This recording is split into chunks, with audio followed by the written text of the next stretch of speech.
You know. Courtney. Oh, I got to get the wiggle. It's your move, signature. All right, well, welcome to Stone Coast. Glad that you're here. Oh, yeah, that's going to work. You gotta do this, Sean. In school, we do this. Oh, yeah, peace. Yep. Peace. Just like that. Peace. All right. Well, good morning, good morning, good morning. We are starting a new series called Death to Selfies. Oh, and my wife was like, we were out this week and we were taking selfies all night. It was awesome. I'm like, honey, you're playing right into my plan. This is great. Is this a comedy routine? This is a comedy routine. What do you got?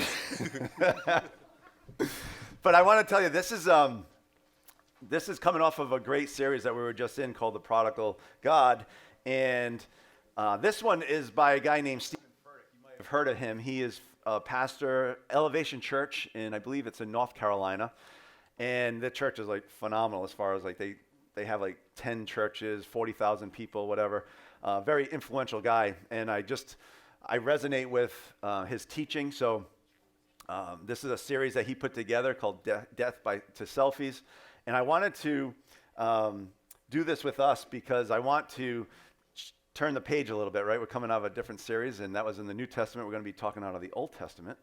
But this is not, just so you know, I hope this is a fun series, but it's not a campaign against social media, just to get that out there. For all of you people who are so interested in that pregnant giraffe, you know who you are.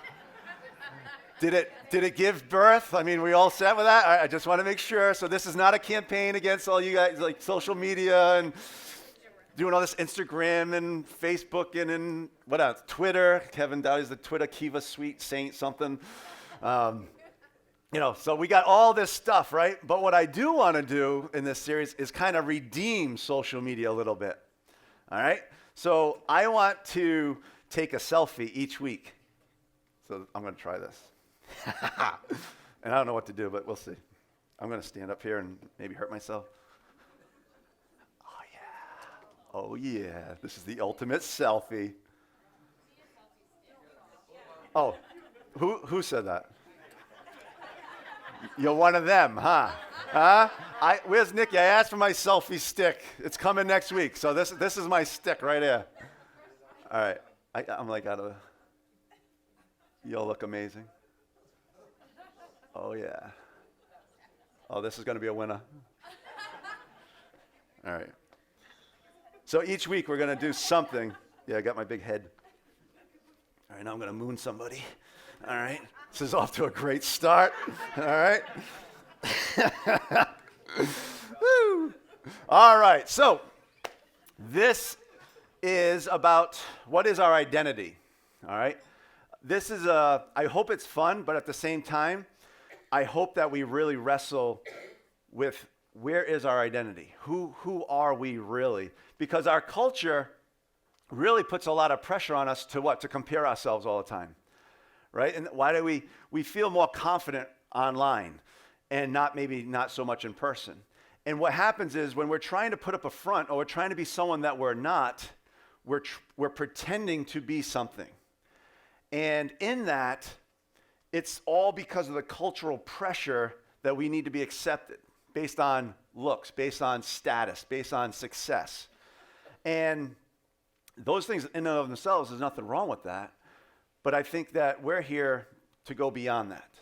One of my prayers for this series is that regardless of where you're at in the journey, we talk about this as far as some people, we're a church where we want all people to be able to come here and ask questions, come with doubts, come with insecurities, come with faith, whatever, but just come. And then as you come through here, we hope to be able to have some teachings and some community that allows you to discover who Christ is in your own time and in your own way. So in that being said, I do hope that you discover Christ maybe for the first time. If you come through these next 5 weeks and we say certain things, we touch certain things in you, you've been questioning, I hope that you do come to know Christ and that your identity is found securely in him. But for some of us who maybe have already made that decision and are trying to live it out, I don't think that we're taken aback from this. I think this is still a challenge. I still think that the culture is so strong and it's pulling us and influencing us in such a powerful way that we have to constantly be reminded about who we are and why we're here. I mean, it's so simple to get pulled off. And why do I say that? Because even in our own lives, you could wake up in the morning and say, God, today's going to be a great day. I'm going to go and I'm going to try to make a difference in the world. I'm going to try to touch people's lives. And then life happens. And now you're consumed with what just happened and just getting through the day versus making the most of that day. And so life just has a way of being complicated. And so what I'd like to do is spend some weeks in the Old Testament looking at a guy named Jacob, because Jacob is a complicated guy. I mean, he comes with a lot of struggles. I think he wrestles with his identity tremendously. And so we're calling today's teaching, Just Call Me Jacob. Won't make sense right now, but hopefully at the end it will. There was a lot of people in the Bible I can choose from. I hope this gives you solace. I could have started with Abraham, who was a liar. Moses was a murderer. David was an adulterer. Peter was a denier. And the list goes on and on and on. And yet, God used them in a really powerful way. That tells me that you don't have to be perfect to be used by God. Maybe you just have to be willing. All right? And I hope that helps all of us to kind of lean in, because it doesn't matter where you're on in that spectrum. It's saying, will you jump in with both feet and try to make a difference with this one life that we've been given? So that song that Mark sang about the lies, when the lies speak louder than the truth, I thought that captured the essence of what I'm trying to say. That's the culture. There's a cultural pull trying to tell us that the American dream is what it's all about. If you can just achieve this, then you'll have happiness, you'll have security, you'll feel good about yourself, and everything will be great. And we all know rich people who have it all and are miserable. We also know a bunch of poor people who have nothing, and we go, oh my gosh, they're filled with joy. And so throughout this, we can learn about the truth of what God says in Scripture. If he can use Jacob and Moses and David and Peter, Rahab, the prostitute, Paul, the one who persecuted the church, if he can use them to touch people's lives, why not you? Why not me? And so I'd like us to do a reading from Genesis 32. So please stand as you are able for the reading of God's word this morning. And the reason why we do this is kind of like one of our traditions, but it's to make sure that we understand that the Scripture is front and center, and we're trying to allow Scripture to get inside of us to lead us when we live this life. And this is Genesis 32. It says, that night, Jacob got up and took his 2 wives. All right, I know some of you. That's a whole nother story, another teaching for another day. You guys are like, this is a cool church, you know. Some of you go, oh my goodness, what's wrong with this picture?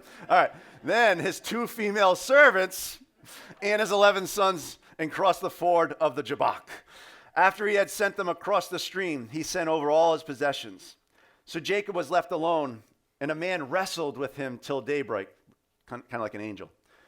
When the man saw that he could not overpower him, he touched the socket of Jacob's hip, so that his hip was wrenched as he wrestled with the man. Then the man said, let me go, for it is daybreak. But Jacob replied, I will not let you go unless you bless me. The man asked him, what is your name? Jacob, he answered.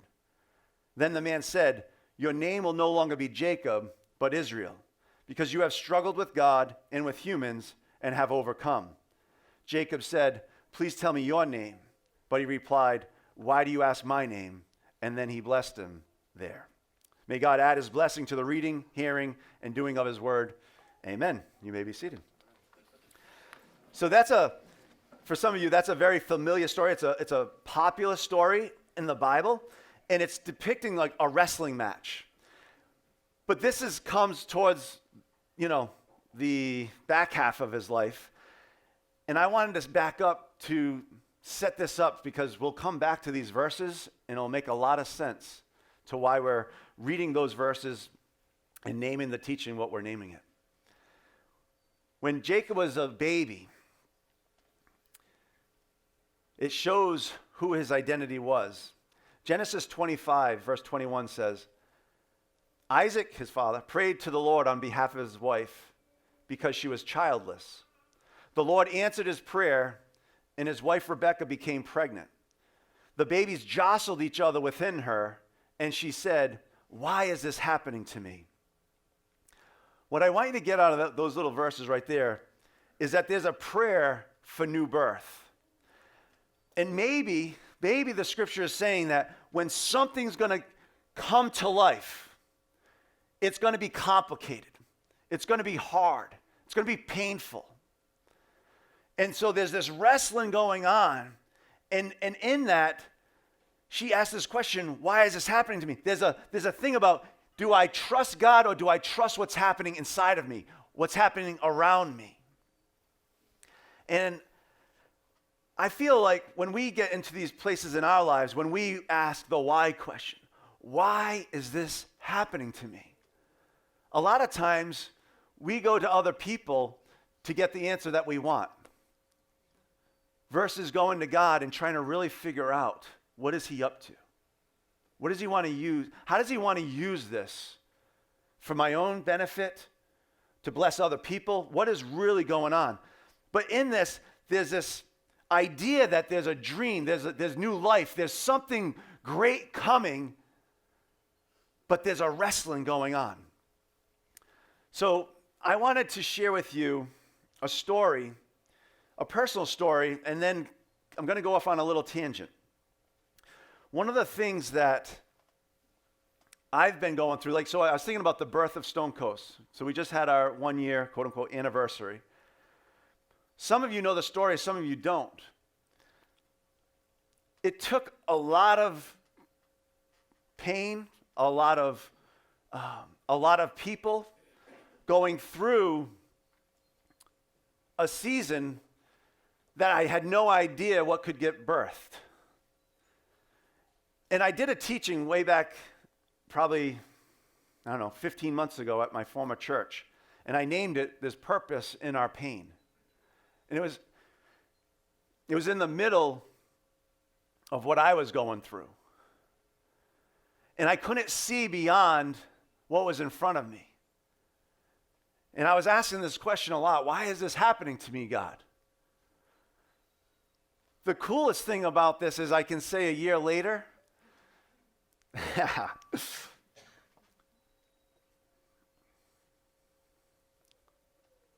this is the best thing to ever happen to me. It didn't make sense. I couldn't see this. This wasn't real. It was something I'd been thinking about forever, but it could never really get to it. So I want to lead into a thought for you, because I feel like sometimes, and this is the first time being with us, this is a little bit different than what we do. I'm taking a little detour. I want to give you a little bit of a picture of what I see over the next year or so. And so coming back off of this last year, I think it's been great. Just kind of like establishing ourselves, dealing with bells. They're going to go off again, just so you know. All right? You got to figure things out. We meeting here sometimes we meeting there. Sometimes we do outdoor services. We try different things. We've done different events. We've done backpacks for the homeless. We've done bags of hope. We want to get involved in the community. Well, if you could put up the model there. This is, I want to give you a little bit of my thought process on how I process what we're doing as a church. And there's 6 ways for me to think about this. I'm going to go through this very, very quickly. But when I think about us as a church, the first one is the individual strategy. So I hope that every week when we come together, you as an individual, you coming through the doors with wherever you're coming through, I hope to engage you in our vision. I hope that you say yes. I don't care where you're at in the Christian spectrum. I care where you're at on, do I want to participate in this thing called the game of life? Do you want to participate in bringing God's kingdom here and now? Do you want to make a difference with your life? If you do, come on in. You know what I mean? Because now you'll live a life worth living, a life of significance, a life that says it's more about them than it is about me. And so I hope to inspire you, encourage you, challenge you. I want you to leave here with questions. I'll say sometimes, I hope you're mad at me. I hope you're frustrated with me. I hope that you're motivated by me. I don't really care as long as it causes you to go out there and do something, right? Because sometimes we need to be rattled. Sometimes we got to be pushed out of our comfort zone. When I shared my story about leaving Community Covenant Church, that was tough. That wasn't just a 6-month window. That was like a 3-year journey. And over that time, you go through so many different things and so many obstacles. You have to keep reminding yourself, why do you do what you do, Sean? Is this about that church or is this about God's church? Is this about you or is it about the mission? And you're constantly challenged as an individual to choose why you're here and what do you want to do with your life, because you get one shot at it. And so that's part of my call. The thing that God has put in me is to encourage and challenge others to get in the game of life. So that's the individual strategy. The church-wide strategy is saying, from time to time, I'm going to try to put together different events, different serving opportunities, because it's like a catalyst. I know we're busy. I know that we get a lot of things happening in our life. So if I can get you out of that for a day, give me 3 hours, give me 5 hours, go to Baldwin, go to Greenlock, go and serve, do something, then it will cause you to say, you know what? This is what I'm wired for. There's something about when I do good for another that I feel closer to God. If I can tap that every now and then by doing a church-wide event, I hope that that plays back into the individual strategy so that on your own time, with the people in your own life, you start seeing needs and go, I can meet those needs. I can go and enter someone else's pain. Okay, so they play off of each other. And then the fact that we meet in the school, this is called the Highlander Charter School, and what it does, it provides us so many opportunities. Behind the scenes, I volunteer here every week, and I work with the leadership here, and I can't even get the bells to work, so take this with a grain of salt. But anyways, so I'm trying to develop a mentor internship program here. And so a lot of my thinking is, if we have 70% of the kids that come here from inner city Providence, I feel I have to give them an economic solution. Do you understand what I'm saying? What I'm saying is, if I'm a young girl, if I'm 14, 15, 16 years old, you know what my hope is? Maybe I can sell my body to make a living. Maybe I can become a stripper or a prostitute. Because if I do that, it's good money. If I'm a young man, I see my cousin who's selling drugs on the street, who's part of a gang, who's doing this, that's good money. So if we just come in and go, oh, we got good news, come and follow Christ, that's the message. We say this prayer and we're good, and that's it. We haven't helped them this side of heaven. We haven't added value to their life here and now, unless we figure out a way to get them off the streets, get them into a place where they can get a good paying job, keep them from those other choices. So by developing an internship and a mentor program, I'm hoping that I can get them community service hours. I'm hoping that I can give them other opportunities to see there's other options there for you. Try this. Come work for my buddy over here. Come work for this person over here. See if you find your niche. Because if you help a person find why they're here, you've changed their life forever. I just trust God for the rest. I know that all of us are on a journey, and I trust God that he'll figure that out with you, the spiritual side of that. But from a practical save my life side of it, it takes you and me caring enough to come around people to give them hope for their future. So there's a lot of stuff that we're trying to do here at Highlander. And then 4 and 5 kind of, to me, work together. Part of this thing with Highlander, if you think about it, if I'm trying to develop internships, I got to figure out the businesses, right? I got to figure out who's in this area that I can go to and say, hey, I would love for you to give an internship to this young person here at Highlander, in other schools, but I'm here right now. I don't want to just limit it to Highlander, but we'll start with that. But if I can help someone, and I'll use Kim as an example. Kim's a hairdresser. Raise your hand, Kim. Hi. If anyone wants to go to a hair specialist, great. We have Courtney, if you want more business. There's Courtney, she does catering service, Common Pub, right? Who else? Small businesses? Anyone else want to, here's your card. There's a little plug for you. But so Kim, as a hairdresser, we've talked on so many different levels, like, wouldn't it be cool if I could send her a few people from Highlander and say, hey, could you give them an internship? Could they find out what it's like to be you for a day? What does it entail to do this? Then we talked about, right? But then we talked about, what if Kim, we're also teaming up with Mathewson Street Church, a church for the homeless. What if we had you come there and cut their hair, bring a little dignity to them? Wouldn't that be a good way of giving back? to use her skill set, her love for people, but then take it outside of that little place. Bring it to the streets, or bring those from the streets into the salon. Give the kids here hope for what they could become, what they could do by working with someone like Kim, which would be awesome. And that goes on and on and on. So when we did the backpacks for the homeless, I said, why don't you just put 10 backpacks in your storefront? If you own a business, why not just have 10 backpacks there? Here's the items list. You want to participate with us? Here's the list. You can fill the backpack. We're going to go there. If you want to come with us, great.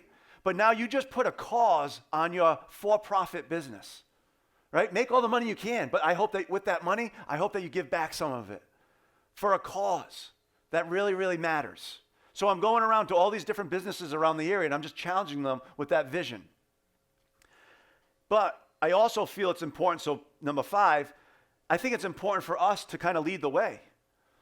I've had this for a long time.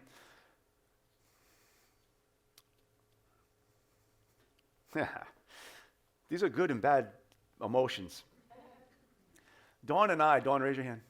Dawn and I don't know how many years it's been, 10, 15 years, that we've thought and we've dreamt about opening up a coffee shop. And it was with this vision of all people coming and just being real with them, having authentic conversations with them, coming alongside them, being the church out there, not in here, going out and being in the public square. And so if you know, some of you know this, but I went to Florida with Wayne to go look at a fitness center model, because I'm like, man, maybe we could start a fitness center. I've talked about starting a community life center. I've talked about starting a coffee shop. All these different things. I'm just, God, what do you want to do? I'm willing, but what do you want to do? And so there's a couple of things that have shaped our thinking along the way. And there's this beautiful place called the Delancey Street. It's in California. And what they do is they have a space for community living. And it's for people that were incarcerated. They come here and they have to be there for, I think, 2 to 3 years and live in community with each other. But what they're doing, they give them life skills while they're there. They give them a job while they're there. They teach them how to live healthy while they're there. So every person that goes there, you mentor someone and you're mentored by somebody. Every week you come together with your 10 people and you do life together and you get real together and you're challenged. And then you have your job. So you're learning job skills. So that at the end of that program, you're able to become a great citizen again.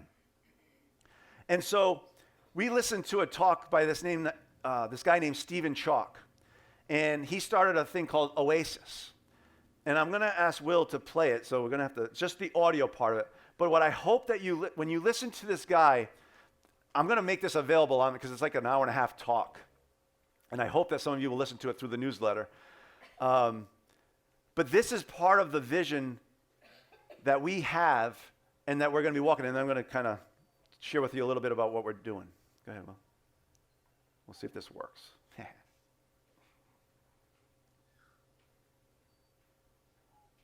it. And I remember you telling me about that young girl who came. So we got this big old house right in the heart of London in a place called Peckham. We still run it today, but it was the only bit of Oasis. And we took girls in, as we still do today, all these years later. And we could take 15 at a time, and they'd come, and it was a community. Still is a community. It's not past tense. It's exactly the same now. So everybody gets their own bedroom, and we're preparing people for independent living. And we had this communal room where people would have breakfast and a meal at the end of the day, and they could watch the TV. And there was a girl that came to us, and her problem, she came from social services. Her problem is that when she was found, she'd been chained to a bed for 6 months, social services told us. And when they found her, she was emaciated and she was covered in her own excrement. And her stepfather had been abusing her sexually and torturing her. And what he'd done is he'd got an old electric cable and he'd cut, perhaps it had a radio on it, he'd cut the radio off, and it was still plugged into a socket. and he'd electrocute her with this as a punishment. So her back was covered with scars, and she came to us. She was 17, and she couldn't speak. She couldn't speak, and so every morning we'd have breakfast together. Well, she never spoke, but not just at breakfast. And she'd just sit on her own, or she wouldn't come. And about 6 months in, she came down the stairs, and she looked at people. She'd never look into your eyes, because she had no self-esteem. And she looked at people, and she said, "Good morning."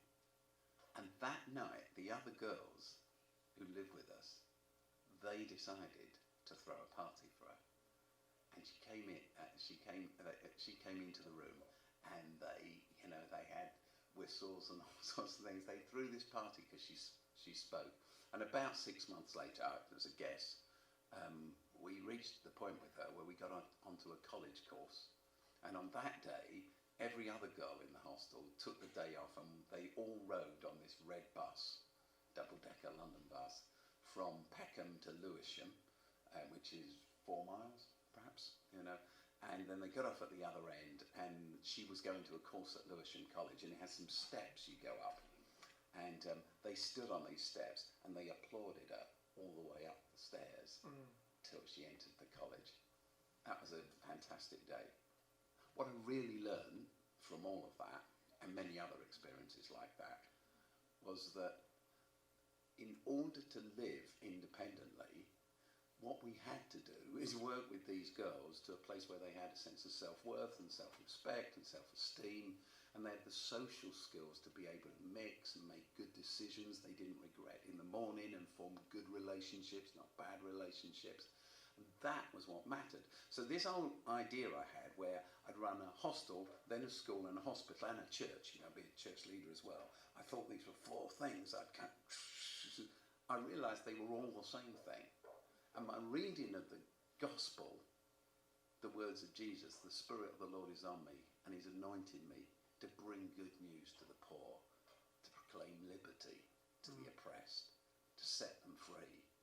I realised that this freedom, this good news, was freedom physically, emotionally, spiritually, socially, economically, and that all these things that I thought were separate were really joined up and were the good news, and therefore were all the task of the church.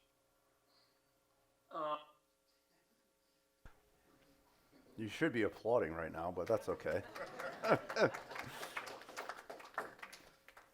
I mean that sincerely. That is good news. And we sit here, that's nice. That's for each and every one of us. That's why we're here. If we lose sight of that, the culture will pull us off of that. And there's girls like that all over the place.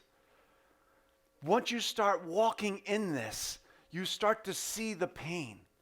You start to see the opportunities for us to go into those areas, into those people's lives.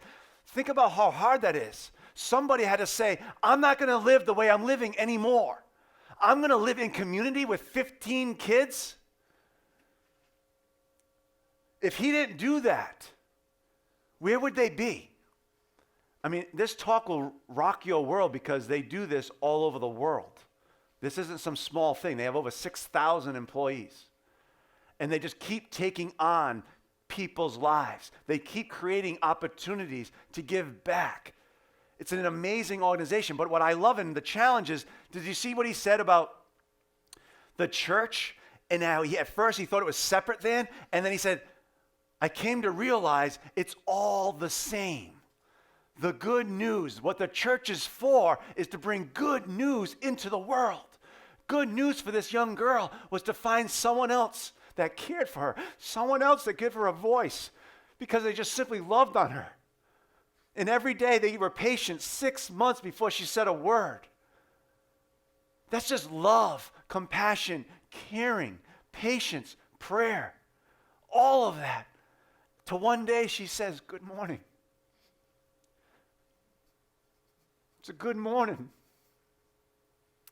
And then the other girls see the breakthrough and want to celebrate with her. Also broken human beings who saw a friend renewed, restored. So all the things we talk about this church, go out there and bring the good news. Be the good news. Be the image bearer. Be who God created you to be. That's what this is about. So, we have an opportunity. Out of all that time of praying and thinking about it and visiting places and, God, what are you doing? There's a church in Mendon, Mass, of all places, that's doing this very thing. Blown away. So my team and I, we went up there and we took a visit. We learned all about what they're doing. They do this thing called a blessing barn. And it's an upscale thrift store. I think it's on 11 acres of land. It's like 40,000 square feet of like two barns that are connected to each other. When you go in, you feel like you're like an upscale boutique. So like this is like a women's paradise. They love it, right? And so the heart starts racing a little bit. Woo, we're in this fancy little place, right? So you go in, and then it's like, wow, look at this place. And then you go off to the right, and there's a community area. So anyone from the community can just come and grab a cup of coffee, read a book, hang out with a friend, have a meeting. But one of the things that I really appreciate about it is that this place, when you go off to the right, it lists why they're there. I should have put that on the slide if I was thinking clearly. I didn't. So what the concept is, though, they sold about $1 million of merchandise this past year. After all the bills, after paying everybody, they gave back $250,000 back into the community to meet real needs. So they have a place that they call the Happy Place or something like that. And it's two houses that they were able to buy. It's a house like with a hallway with a house.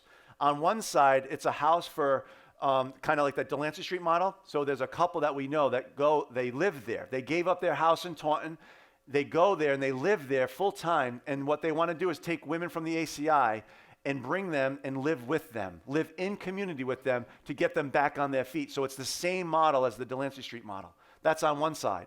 On the other side is a house for respite. So it's for families with kids with disabilities. They can drop their kids off in a safe environment, in a fun environment, have professional care to care for these kids while the mom and or dad are going out and having a bit of time to themselves. Sometimes they do sleepovers. And I could go on and on and on about all the different things that this church / the Blessing Barn do. And it's all under the umbrella called Compassion New England. And so our little church is going to go into this endeavor. I don't know if it's going to be called the Blessing Barn or not, but we're going to use that concept and start a business. And out of that, we're going to be able to take kids from Highlander. We're going to give them opportunities to get community service. We're going to get some of the kids that want to learn how to run a business to give an internship. We're going to take people from Mathewson Street Church, the homeless people, and help them to have a place where they can come. I could go on and on. I'm not going to paint a huge picture, right? But this place could be really, really special. And we're going to find out how to use a business model in order to take the rest of the profit and bring it back into the community to meet real needs.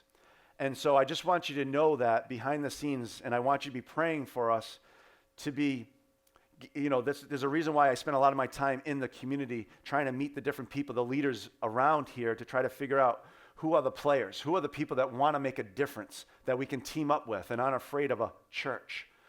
So, and I've met some unbelievable people doing that. And so that's where we're at with that, okay? So I hope that you're excited about that and that you can be praying for us.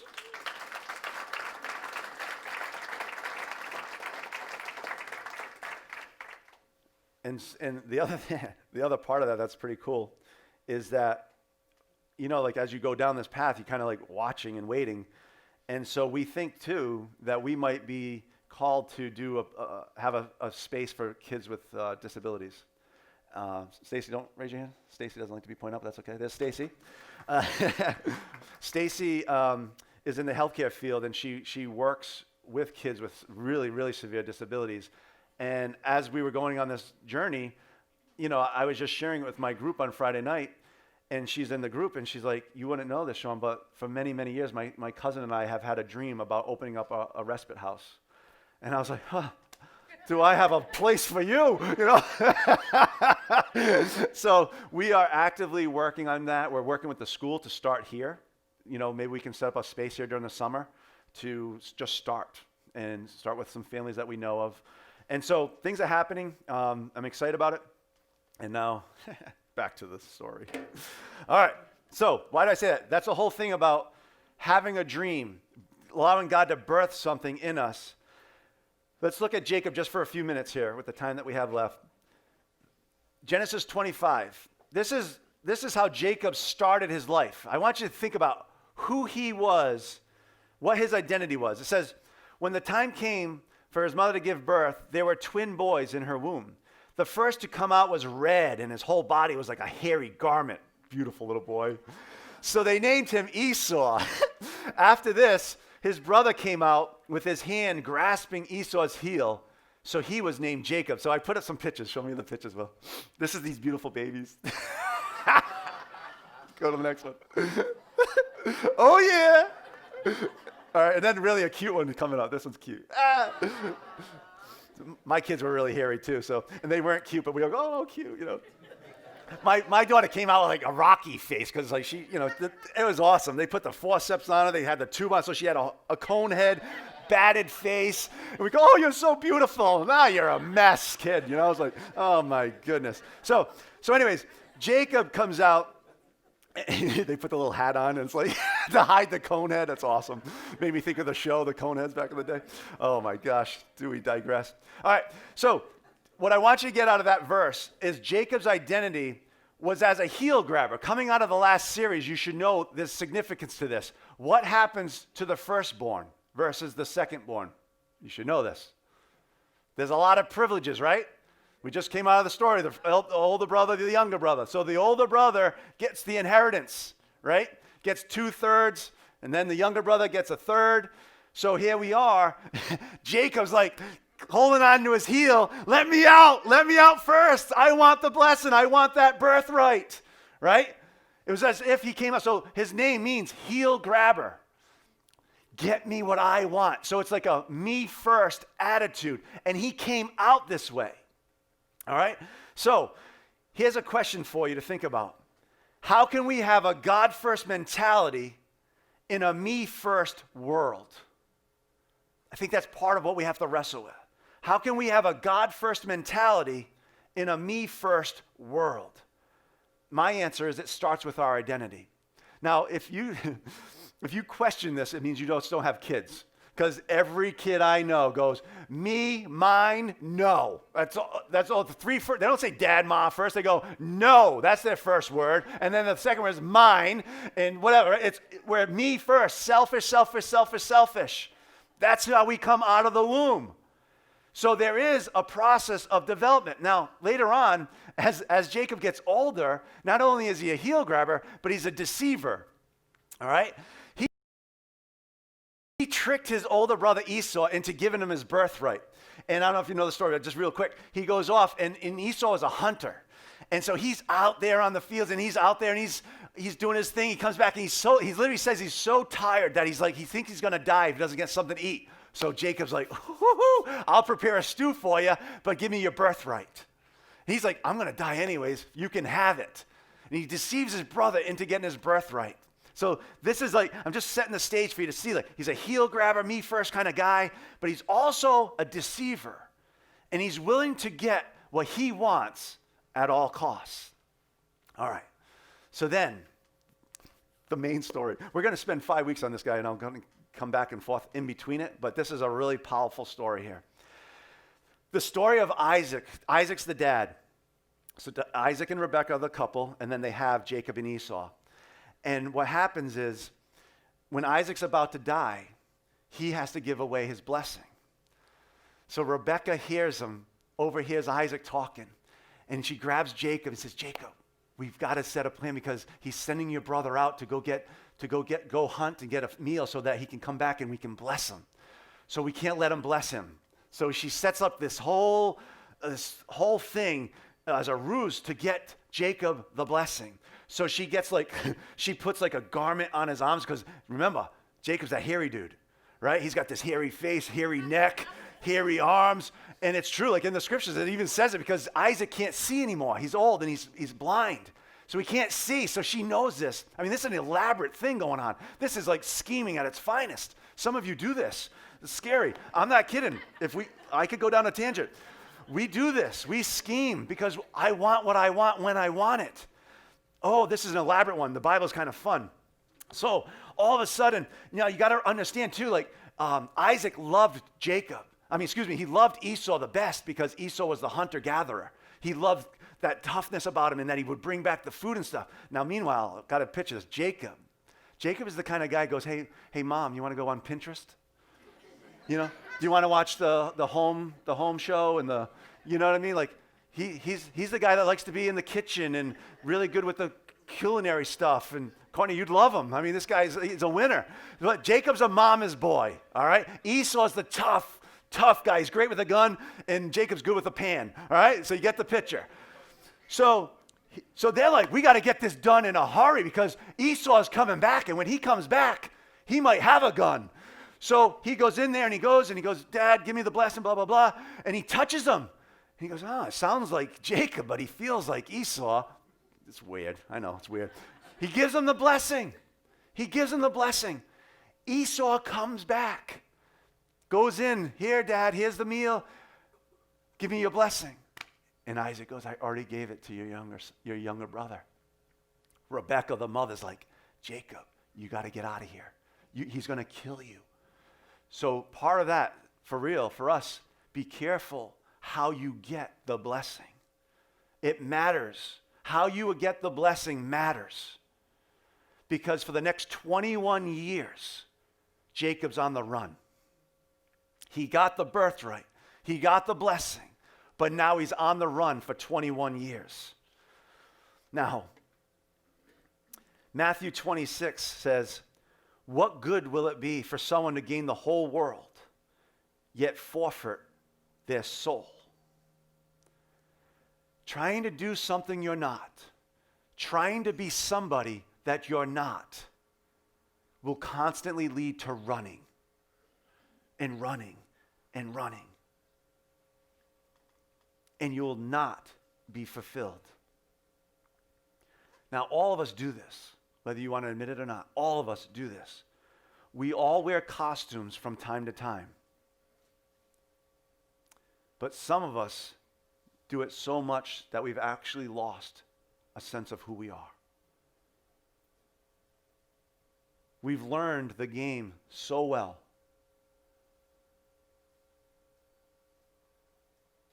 When we come into a social setting, we know just what to say. We know how to get the laughs. We know how to look. We go home, and our house is a mess. Our relationships are falling apart. But we know how to put on those false airs. I put this, being fake is exhausting. Being real is liberating. And if you know that at all, you know exactly what I'm talking about. Being fake is exhausting. Being real is liberating. I've been told for the last 20 years of my life, well, probably more like the last 10 years, let's say that. I've been told that I'm made for the second chair. I don't know if you know what that means, but so in church circles, that means you have the lead pastor who's in the first chair, and then you have an associate pastor who's in the second chair.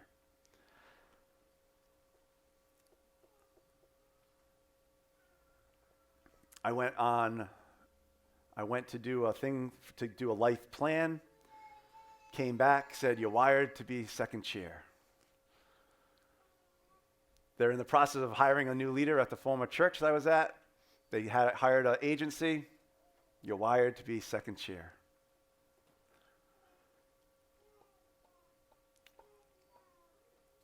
And I've always thought, and I've always dreamt, I want to lead a church. You know why they said I was second chair? This isn't the fullness of the story, but it's basically saying you love people deeply, but you don't lead. Then I sat there and I said, everything I read in Scripture, starting with Jesus Christ, was a lover of people. And if you just follow him, and you help other people to follow him, it's not about me to begin with. When I study Christ, it's about serving the other. It's about laying your life down. Be who you were made to be. And I wanted to thank you sincerely. Thank you for allowing me to be me as I do my best to lead you. And all I can promise you is I'm going to do my best to lead you according to the Scriptures, to live a life of love and compassion and forgiveness, and to make your life count while you have it, to go out there and make a difference. Because I just know if we do that, I don't care. Jesus did it with 12 disciples, and he changed the world. We can change this community for Christ. We just need to be willing to sacrifice and go for it. Now, you're going to have to put up with me because I'm from fun country. I already told you. That's why you're all laughing at the little stupid jokes I make all the time. That's part of who I am.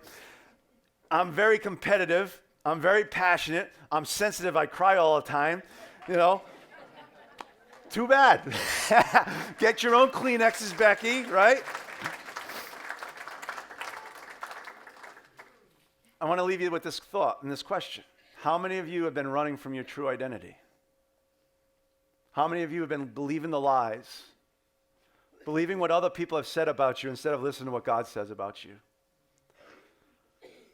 How many of you become successful, but you've lost your way? I desperately want you to rediscover who God made you to be. That verse, what good is it to gain the whole world if we forfeit our souls? Jacob gets a new identity. He's been running from his brother for 21 years. In Genesis 32, he says, when the man saw that he could not overpower him, this is back to the reading that I did earlier about the angel in the wrestling match. He touched the socket of Jacob's hip so that his hip was wrenched as he wrestled with the man. Then the man said, let me go, for it is daybreak. But Jacob replied, I will not let you go unless you bless me.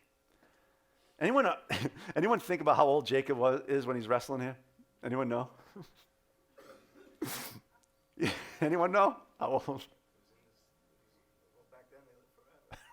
They did live forever.